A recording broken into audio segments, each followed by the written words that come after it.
Anda mulai jahat sama rakyat. Mohon maaf Pak Presiden, saya harus menyatakan Anda mulai jahat sama rakyat.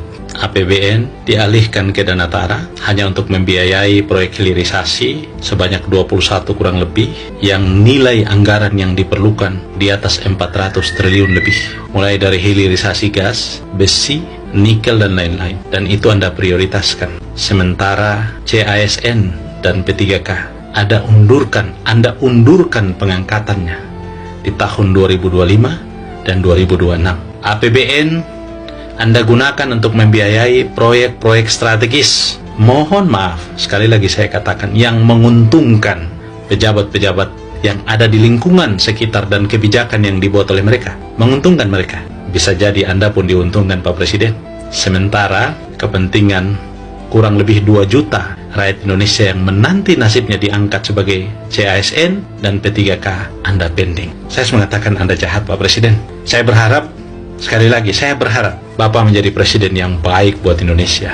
Sudah cukup 10 tahun Pak Jokowi memberi contoh presiden yang buruk sepanjang sejarah kepemimpinan di Indonesia. Karena itu saya berharap Anda bisa menjadi presiden yang baik. Betapa sadisnya kebijakan ini. Karena kenapa? Skema pembiayaan Dana Tara yang semula uang rakyat, uang APBN, sudah tidak lagi menjadi uang APBN dan Anda gunakan untuk membiayai hilirisasi.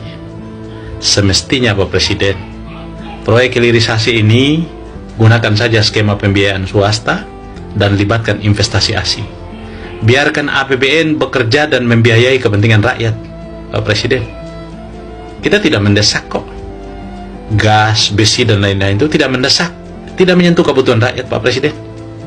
Yang mendesak itu lapangan kerja Pak Presiden. Yang mendesak itu makan hari-hari Pak Presiden. Yang mendesak itu kesehatan gratis Pak Presiden. Yang mendesak itu pendidikan gratis Pak Presiden. Yang mendesak itu putaran ekonomi Pak Presiden, agar daya beli masyarakat meningkat Pak Presiden. Itu yang mendesak Pak Presiden.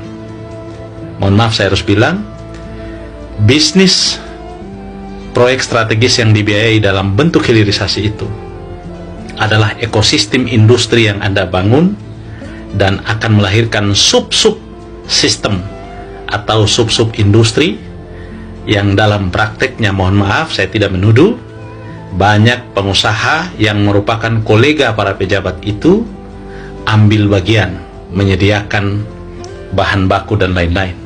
Dan mohon maaf, kebijakan itu hanya menguntungkan pejabat dan sekitarnya.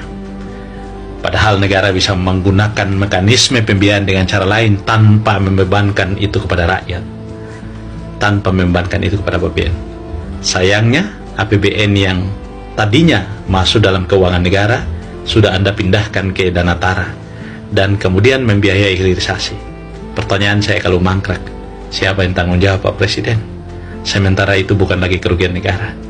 Disinilah yang saya katakan kejahatan kebijakan.